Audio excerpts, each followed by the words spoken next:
दुनिया में सबसे पहला विश्व गुरु कोई हुआ तो वो तथागत बुद्ध हुए, भगवान बुद्ध हुए, जो 2500 साल पहले जिन्होंने कैसे जीना है, जीवन का लक्ष्य क्या है, मानव धरती पर क्यों आया है, कैसे आपको जीव जंतु मानव प्रकृति को बचाना है, पहला ज्ञान दुनिया में किसी ने दिया तो वो तथागत बुद्ध ने दिया, भगवान बुद्ध ने दिया, और इसलिए उनको विश्व गुरु कहा जाता है। बुद्ध क्या थे? अंधविश्वास के खिलाफ थे, पाखंड के खिलाफ थे, गैर बराबरी के खिलाफ थे। और हमारे बुद्ध बिहार में बैठ के आप पाखंड फैलाएंगे, आप जातिवाद फैलाएंगे, आप लोगों को गुमराह करेंगे, तो हमें उसका विरोध करना चाहिए। अरे लोग राजा बनने के लिए लड़ते हैं, हम जिनकी आराधना करते हैं, हम जिनके उपासक हैं, उन्होंने तो राजपाट छोड़ के और मनुष्य को मनुष्य बनाने में लगा दिया। तुम क्या राजपाट का डर दिखाओगे हमें? हमारे पूर्वजों ने तलवार त्याग कर दुनिया को मानवता का पाठ पढ़ाया है। अखंड भारत का निर्माता सम्राट अशोक ने तलवार रख दिया था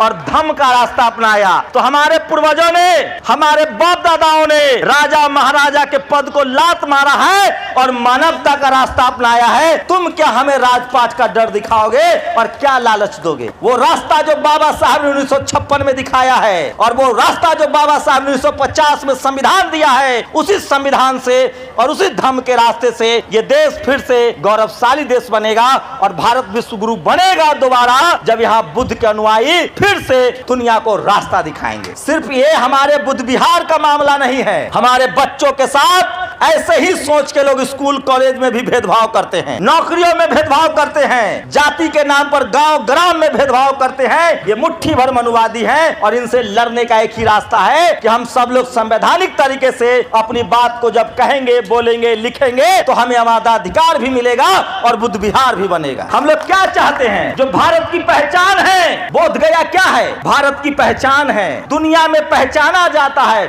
उसकी पवित्रता का सवाल है। जड़ खोदा जाएगा तो हम सब शाक्य हैं, कोली है, खत्तिय हैं और नंद वंश के लोग हैं और हमारा धरती है ये। हम लोग बराबरी चाहते हैं। आज क्या हो रहा है? ये बीटी एक्ट आया, अगर हमारे नेता सचेत होते तो एक कब का हट जाता, लेकिन जो भाई साहब बोल के गए हैं, हमें राजनीतिक रूप से भी सचेत होना पड़ेगा और वोट का डर दिखाएंगे तभी ये हम पर कार्रवाई करेंगे। 2000 साल से 1000 साल से जाति के नाम पर बारी बारी से SC ST OBC किसानों पर अत्याचार हो रहा है, हम चुप हैं। क्या जाटों को गोली नहीं मारी गई? वो अपना अधिकार मांग रहे थे। गुर्जरों को मारी गई, जाट गुर्जर पटेल मराठा मारा गया, SC ST OBC Kurmi Yadav Kushwaha के बच्चों का रोज अधिकार छीना जा रहा है। और सोचिए, हमारे जो नेता थे, जो पढ़े लिखे नेता थे, सोनेलाल पटेल, उन्होंने धम्म का रास्ता अपनाया और बाकायदा धम्म की दीक्षा ली और बाबा साहब के रास्ते पर चले। जो जमीन के मालिक थे, जो व्यापार के मालिक थे, जो इस देश में दवा पढ़ाई लिखाई करते थे, उन सबको शूद्र और अछूत घोषित कर दिया। और क्या किया?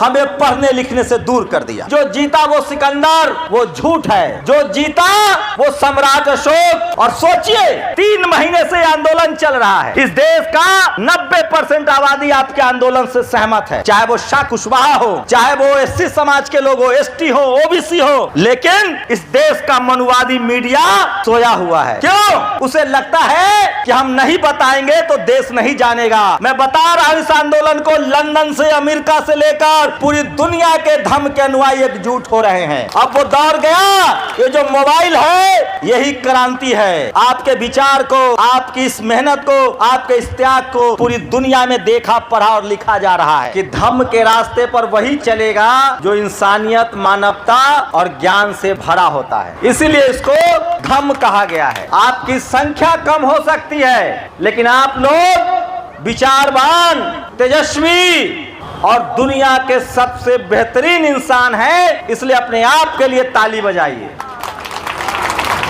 हम बेहतर क्यों हैं? दुनिया में सबसे पहला विश्व गुरु कोई हुआ तो वो तथागत बुद्ध हुए, भगवान बुद्ध हुए, जो 2500 साल पहले जिन्होंने कैसे जीना है, कैसे उचित जीवन जिया जाता है, कैसे आपका जीवन होना चाहिए, जीवन का लक्ष्य क्या है, मानव धरती पर क्यों आया है और कैसे आपको जीव जंतु मानव प्रकृति को बचाना है, ये पहला ज्ञान दुनिया में किसी ने दिया तो वो तथागत बुद्ध ने दिया, भगवान बुद्ध ने दिया और इसलिए उनको विश्व गुरु कहा जाता है। आज सम्राट अशोक की जयंती है। उनको क्यों महान माना गया? क्योंकि उन्होंने इसी मगध की धरती से दुनिया को एक रास्ता बताया। वो रास्ता क्या था कि जो बुद्ध का रास्ता है वही दुनिया में कल्याण का रास्ता है। सम्राट अशोक ने, जो सिकंदर लोग कहते हैं ना कि जो जीता वो सिकंदर, वो झूठ है। जो जीता वो सम्राट अशोक के दौर में, उससे पहले घनानंद के दौर में जब नंद वंश था, जब मौर्य वंश था, तो सिकंदर सिंधु नदी नहीं पार कर पाया। और उस समय जब मौर्य वंश के शासक, जब मौका मिला, जो सिकंदर हमला करना चाहता था, उनके पोते को, सम्राट अशोक को जब मौका मिला, तो उसी यूनान में उन्होंने दवाइयां भिजवाई। हम लोग क्यों बैठे यहाँ? हम लोग उसी भाईचारा, बराबरी, समतामूलक और मानवता चाहते हैं। सम्राट अशोक का भारत चाहते हैं जिसमें ज्ञान विज्ञान हो, बराबरी हो, भाईचारा हो। आप जान लीजिए, ये जो कहानी कही जाती है कि घरों में ताले नहीं लगते थे, जब इस देश में सम्राट अशोक, चंद्रगुप्त मौर्य और नंद वंश का शासक था, तभी ताले नहीं लगते थे। इस देश में ज्ञान विज्ञान का केंद्र था। तक्षशिला, नालंदा, विक्रमशिला जैसी यूनिवर्सिटियां थी। कब था? जब भारत बुद्धमय भारत था। लेकिन एक बड़ी चोरी हुई, एक सांस्कृतिक चोरी हुई, ऐतिहासिक चोरी हुई। इस देश के मूल निवासी जो धम्म के अनुयायी थे, उनको भरोसे में लेकर छल परपंच करके, सामने से नहीं लड़ा गया, दोस्ती करके, शादी ब्याह करके, छल परपंच से उनकी सत्ता छीन ली गई। याद है ना खड़ग सिंह का घोड़ा वाली कहानी? हमारे महाराजाओं के साथ, राजाओं के साथ यही हुआ कि उनसे शादी ब्याह किया गया, रिश्ते किए गए और जहर दिया गया, पीठ में छोड़ा घोपा गया। लेकिन हम लोग बुद्ध को मानने वाले हैं। कोई गलती कर दे तो भी माफ कर देते हैं। हम लोग छल कपट से नहीं चाहते हैं कुछ। इस देश के मूल निवासी, इस देश के शोषित वंचित सारी तकलीफें सहते रहें। आप समझ लीजिए, उसके बाद बाबा साहब का दौर आया और बाबा साहब ने जो संविधान लिया है, ये जो झूठे लोग, गपोर लोग कहते हैं कि बाबा साहब का संविधान विदेश से लिया गया है, ये झूठ है। बाबा साहब का संविधान सम्राट अशोक के राज से लिया गया है, इसलिए उसमें अशोक स्तंभ भी है और धम्मचक्र भी है। तो भारत का संविधान जो है, जो समतामूलक संविधान है, जो इक्वालिटी, फ्रेटर्निटी, समानता की बात करता है, वो सम्राट अशोक के राज्य से प्रेरित लिया गया है। और मैं बता दूं, जिन लोगों ने हमें जातियों में बांट दिया, ये कुर्मी है, यादव है, कुशवाहा है, हमको वर्ण कुव्यवस्था में बांट दिया कि ये शूद्र है, अछूत है, किसको बांटा? जब तथागत बुद्ध थे, जब सम्राट अशोक का दौर था, तो 4 वंश था। शाक्य वंश के लोग थे, नंद वंश के लोग थे, कोली वंश के लोग थे और खत्तीय वंश के लोग थे। जो आज जाट, पटेल, मराठा, गुर्जर, कुर्मी, कोयरी है, ये सब किसान थे, इनको खत्तीय कहा गया।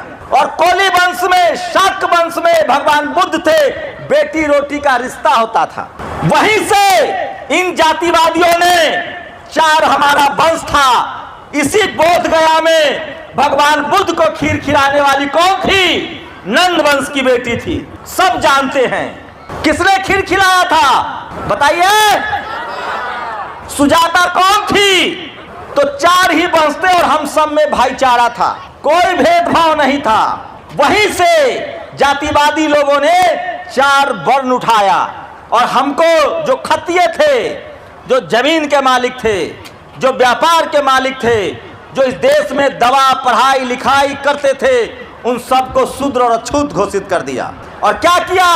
हमें पढ़ने लिखने से दूर कर दिया। और एक पढ़ाई के बगैर, जो फूले साहब ने कहा है कि विद्या बिन गति गई, गति बिन मति गई, गति बिन व्यापार गया और व्यापार बिना हम शूद्र बन गए, उसी वर्ण कुव्यवस्था से बाबा साहेब ने हमें 4 कैटेगरी में बांट दिया, SC, ST, OBC, और फिर हमें संवैधानिक अधिकार दिया। तो जिनको भी लगता है कि वो धम्म के अनुयायी नहीं है, अगर जो पढ़ेगा लिखेगा वो खुद ब खुद अपने आप को मूल निवासी कहेगा, चाहे वो SC हो, ST हो, OBC हो, अल्पसंख्यक हो, या फिर वो इस देश का किसान हो, खत्तीय हो, क्षत्रिय हो, हम सब इस देश के मूल निवासी हैं। लेकिन मैं इतिहास में नहीं जाना चाहता हूं। ये तो भारत का स्वर्णिम इतिहास था, ये तो भारत का इतिहास था जिस पर आज दुनिया गर्व करती है। आज भारत के प्रधानमंत्री, राष्ट्रपति जब बाहर जाते हैं तो क्या कहते हैं कि मैं बुद्ध की धरती से आया हूं। आज भी थाईलैंड में थे, तथागत बुद्ध के बुद्ध विहार में गए थे। सम्राट अशोक का देश है, लेकिन सोचिए कुछ जो हुआ पीछे हम लोग भूल गए। हमें किसी से बदला नहीं लेना है, हमें किसी से नफरत नहीं है। हम बुद्ध को मानने वाले हैं, बाबा साहब को मानने वाले हैं, हम सब भाईचारा चाहते हैं। हम तो पशु पर, कौन पालता है गाय, कौन पालता है मवेशी, कौन पालता है, खेती कौन करता है, हम सब लोग करते हैं, मेहनतकश लोग हैं। बाबा साहब ने पूरे इतिहास को पढ़ा और जब संविधान बनाने की बारी आई तो उन्होंने कल्पना की कि भारत में जाति धर्म के आधार पर जो भेदभाव है उसको संविधान के जरिए खत्म किया जाएगा। और उन्होंने कहा भारत के संविधान में प्रावधान किया तो सबको अपनी पूजा और अर्चना की आजादी होगी, बस कोई किसी के भावनाओं को आहत नहीं करेगा। लेकिन क्या हो रहा है आज, जो इस देश के मूल निवासी हैं, जो इस देश की बहुसंख्यक आबादी है, वो आज अपनी उपासना को नहीं जान रहा है। आप बताइए, बहुत लोग हैं जो धर्म से उनको हिंदू कहा जा रहा है क्या उनको पूजा उपासना की उपाधि है? आज जाति विशेष के लोग हिंदू धर्म के मंदिरों पर कब्जा किए हुए बैठे हैं। आप ट्रस्टी नहीं हो सकते हैं, पुजारी नहीं हो सकते हैं, फिर भी हमें कोई आपत्ति नहीं है। जिनको अपने आप को नीच जाति कहना है, शोषित रहना है, वो उस रास्ते पर चले। जिनको बराबरी का भक्त चाहिए, मान सम्मान चाहिए, दया करुणा में विश्वास रखते हैं, वो धर्म के रास्ते पर चलते हैं। लेकिन सोचिए, संविधान लागू है, उसके बाद भी हमें अपने उपासना स्थल के लिए धरना प्रदर्शन करना पड़ रहा है। और इसका रास्ता क्या है? बाबा साहब का संविधान में वो रास्ता है।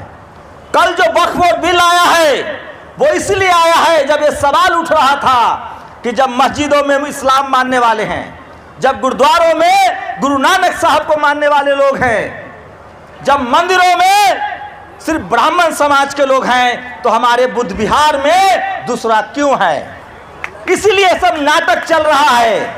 इसीलिए ये सच है, जो मनुवादी व्यवस्था के लोग हैं, जो जातिवादी व्यवस्था बनाए रखना चाहते हैं, वो बारी बारी से डंडा चलाते हैं। पहले उन्होंने सिखों का नरसंहार किया, हम चुप रहे। 2000 साल से 1000 साल से जाति के नाम पर बारी बारी से SC ST OBC किसानों पर अत्याचार हो रहा है, हम चुप हैं। क्या जाटों को गोली नहीं मारी गई? वो अपना अधिकार मांग रहे थे। गुर्जरों को मारी गई, जाट गुर्जर पटेल मराठा मारा गया। SC ST OBC Kurmi Yadav Kushwaha के बच्चों का रोज अधिकार छीना जा रहा है। और सोचिए, हमारे जो नेता थे, जो पढ़े लिखे नेता थे, सोनेलाल पटेल, उन्होंने धम्म का रास्ता अपनाया और बाकायदा धम्म की दीक्षा ली और बाबा साहब के रास्ते पर चले। इसी धरती पर बिहार के मुख्यमंत्री OBC कमीशन को बनाने वाले मंडल साहब जब मुख्यमंत्री बने तो सबसे पहले यात्रा उन्होंने गया बौद्ध विहार का किया। तो मैं कह रहा हूं, आज जो हमारे कुछ नेता हैं उनको अपना इतिहास भूगोल नहीं पता है, क्योंकि वो अपने विरासत के दम पर संसद में आए हैं। अगर सड़क के दम पर आते तो वो अपना इतिहास भी जानते। लेकिन कुछ है जो संसद में भी आवाज उठा रहे हैं, कुछ है जो विधानसभा में भी आवाज उठा रहे हैं, और जो लोग भी इस राय में हमारी आवाज उठा रहे हैं उन सबका स्वागत है। कल हमें किसी पार्टी से मतलब नहीं है।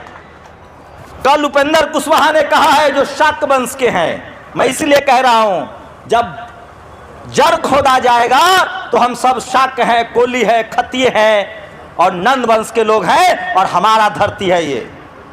हम लोग बराबरी चाहते हैं। आज क्या हो रहा है? ये BT एक्ट आया। अगर हमारे नेता सचेत होते तो एक कब का हट जाता।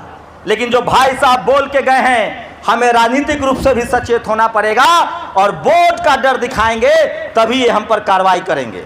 इनको लगता है कि ये बुद्धिस्ट हैं, ये इनके विरोध में हिंदू खड़ा हो जाएगा। कोई नहीं खड़ा होगा। 90% हिंदू जो है वो धर्म का अनुयायी है, वो बुद्ध को मानता है, फूले पेरियार अंबेडकर को मानता है, वो कोई हमारे खिलाफ नहीं आएगा। चंद मुट्ठी भर लोग हैं जो जातिवाद और मनुवाद करते हैं। और जान लीजिए, सिर्फ ये हमारे बुद्ध विहार का मामला नहीं है, हमारे बच्चों के साथ ऐसे ही सोच के लोग स्कूल कॉलेज में भी भेदभाव करते हैं, नौकरियों में भेदभाव करते हैं, जाति के नाम पर गांव ग्राम में भेदभाव करते हैं। ये मुट्ठी भर मनुवादी हैं और इनसे लड़ने का एक ही रास्ता है कि हम सब लोग संवैधानिक तरीके से अपनी बात को जब कहेंगे, बोलेंगे, लिखेंगे तो हमें हमारा अधिकार भी मिलेगा और बुद्ध विहार भी बनेगा। हम लोग क्या चाहते हैं? जो भारत की पहचान है, बोध गया क्या है? भारत की पहचान है, दुनिया में पहचाना जाता है, उसकी पवित्रता का सवाल है, उसके सम्मान का सवाल है। बस इतनी सी बात है। हजारों मंदिर बन रहे हैं, हम कहाँ कह रहे हैं आप बनाइए, लाखों बनाइए। जो हमारी विरासत है, जो हेरिटेज है, उसकी सुरक्षा की जिम्मेदारी करना इस देश का हर नागरिक का काम है। तो आप लोग जो कर रहे हैं वो किसी धर्म के लिए सिर्फ नहीं लड़ रहे हैं, किसी विचार के लिए नहीं लड़ रहे हैं, आप भारत की पवित्रता, भारत की पहचान को फिर से स्थापित करने के लिए बैठे हुए हैं। ये काम बहुत ऐतिहासिक है। ये काम कायदे से इस देश के तमाम उन लोगों को करना चाहिए था जो भारत के संविधान में भरोसा करते हैं। ये काम संसद को करना चाहिए था, विधानसभा को करना चाहिए था, लेकिन मुझे लगता है कि वो लोग रास्ते से भटक गए हैं। आप सोचिए, ये काम क्यों जरूरी है? हमें हमारी आस्था का, उपासना का अधिकार संविधान देता है और ये हमारा उपासना स्थल है, जिनका भी है, 5 करोड़ हो, चाहे 5 लाख हो, चाहे 5 हो, चाहे 500 करोड़ हो। भारत का संविधान कहता है कि सबका अधिकार बराबर है, सबको बराबर का आस्था का अधिकार है, किसी की आस्था के साथ आप भेदभाव नहीं कर सकते हैं। तो हमारे बुद्ध विहार में दूसरा क्यों है? यह बड़ा सवाल है। आप आइए, जाइए, आप मानिए नहीं मानिए, लेकिन आप हमारी पवित्रता को, हमारी विद्धता को, हम लोग क्या लड़ रहे हैं? बुद्धिज्म क्या है? बुद्ध क्या थे? अंधविश्वास के खिलाफ थे, पाखंड के खिलाफ थे, गैर बराबरी के खिलाफ थे। और हमारे बुद्ध विहार में बैठ के आप पाखंड फैलाएंगे, आप जातिवाद फैलाएंगे, आप लोगों को गुमराह करेंगे, तो हमें उसका विरोध करना चाहिए। और सोचिए, 3 महीने से आंदोलन चल रहा है। इस देश का 90% आबादी आपके आंदोलन से सहमत है, चाहे वो शाक्त कुशवाहा हो, चाहे वो एससी समाज के लोग हो, एसटी हो, ओबीसी हो। लेकिन इस देश का मनुवादी मीडिया सोया हुआ है। क्यों? उसे लगता है कि हम नहीं बताएंगे तो देश नहीं जानेगा। मैं बता रहा हूं, इस आंदोलन को लंदन से, अमेरिका से लेकर पूरी दुनिया के धर्म के अनुयायी एकजुट हो रहे हैं। अब वो दौर गया, ये जो मोबाइल है यही क्रांति है। आपके विचार को, आपकी इस मेहनत को, आपके इस त्याग को पूरी दुनिया में देखा, पढ़ा और लिखा जा रहा है। कल प्रधानमंत्री से सवाल पूछा जाएगा कि आपके देश के, हम अल्पसंख्यक नहीं, हम बहुसंख्यक हैं। सोचिए, मैं आप लोगों से भी गुजारिश कर रहा हूं, हम लोग किसी धर्म के खिलाफ नहीं हैं, किसी जाति के खिलाफ नहीं हैं, हम लोग बराबरी के पक्षधर हैं और संविधान के साथ हैं। और हम चाहते हैं कि जो संविधान लागू होने से पहले बीटी एक्ट लागू हुआ था ना आकाश जी, 1950 में संविधान लागू हुआ, आप 1949 का लेके हमारे माथे पर बैठे हुए हैं। थोड़ा तो दिल बड़ा दिखाइए। और ये होगा।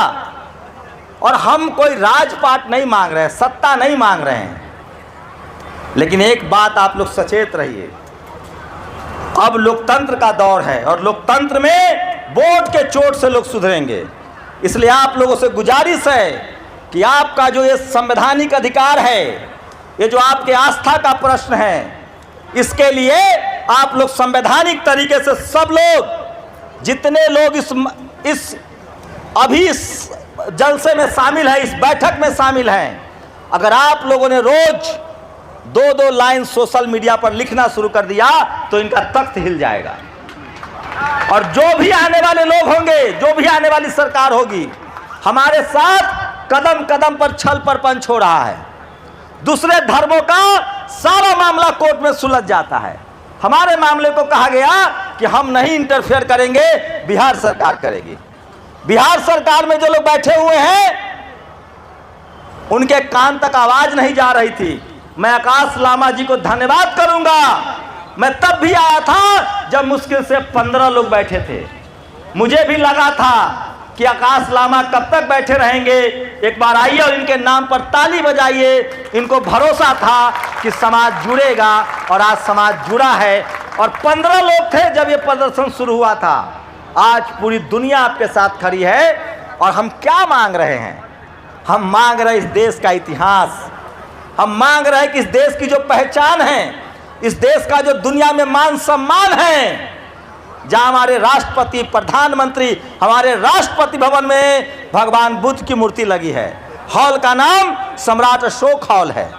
हम उसकी शुद्धता की बात कर रहे हैं। हम लोग इस देश के असली भारतीय राष्ट्रवादी हैं।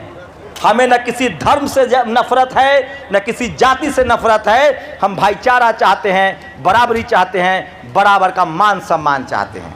और वो मिलेगा, वो रास्ता जो बाबा साहब ने 1956 में दिखाया है, और वो रास्ता जो बाबा साहब ने 1950 में संविधान दिया है, उसी संविधान से और उसी धर्म के रास्ते से ये देश फिर से गौरवशाली देश बनेगा। और भारत विश्व गुरु बनेगा दोबारा, जब यहाँ बुद्ध के अनुयायी फिर से दुनिया को रास्ता दिखाएंगे। तो आप लोग न संख्या में कम है, न समझ में कम है।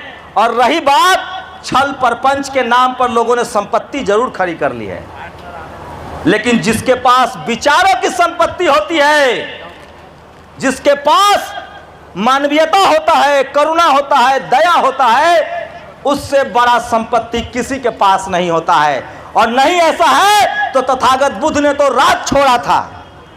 अरे लोग राजा बनने के लिए लड़ते हैं। हम जिनकी आराधना करते हैं, हम जिनके उपासक हैं, उन्होंने तो राजपाट छोड़ के और मनुष्य को मनुष्य बनाने में लगा दिया। तुम क्या राजपाट का डर दिखाओगे हमें? हमारे पूर्वजों ने तलवार त्याग कर दुनिया को मानवता का पाठ पढ़ाया है। अखंड भारत का निर्माता सम्राट अशोक ने तलवार रख दिया था और धम्म का रास्ता अपनाया। तो हमारे पूर्वजों ने, हमारे बाप दादाओं ने राजा महाराजा के पद को लात मारा है और मानवता का रास्ता अपनाया है। तुम क्या हमें राजपाट का डर दिखाओगे और क्या लालच दोगे? क्या मैं झूठ बोल रहा हूं, गलत बोल रहा हूं? हमारे लिए सबसे बड़ी लड़ाई है मानव मानव एक समान, बराबरी हो, समानता हो, भाईचारा हो, सबको मान सम्मान मिले। किसी के साथ जाति, धर्म, लिंग के आधार पर, रंग के आधार पर भेदभाव न हो। वही असली बुद्ध के विचारधारक है। तो हम लोग जो ये लड़ाई लड़ रहे हैं, ये बराबरी के लिए लड़ रहे हैं और भारत की पहचान के लिए लड़ रहे हैं। और भारत की पहचान धम्म है, भारत की पहचान तथागत बुद्ध है, भारत की पहचान सम्राट अशोक है, घनानंद है, मौर्य वंश है, शाक्त वंश है। इतिहास भी बचा रहे हैं और भारत का संविधान भी बचा रहे हैं। अगर इस लड़ाई को नहीं लड़ा जाएगा तो भारत के संविधान में जो सबको बराबरी का हक दिया हुआ है वो भी खतरे में आएगा। फिर जो चाहेगा सत्ता के दम पर उसका दमन करेगा। इसलिए हम लोग के पास एक बड़ा इतिहास है, हमें गर्व करने लायक इतिहास है, अनुसरण करने वाला इतिहास है। आज सम्राट अशोक की जयंती भी है।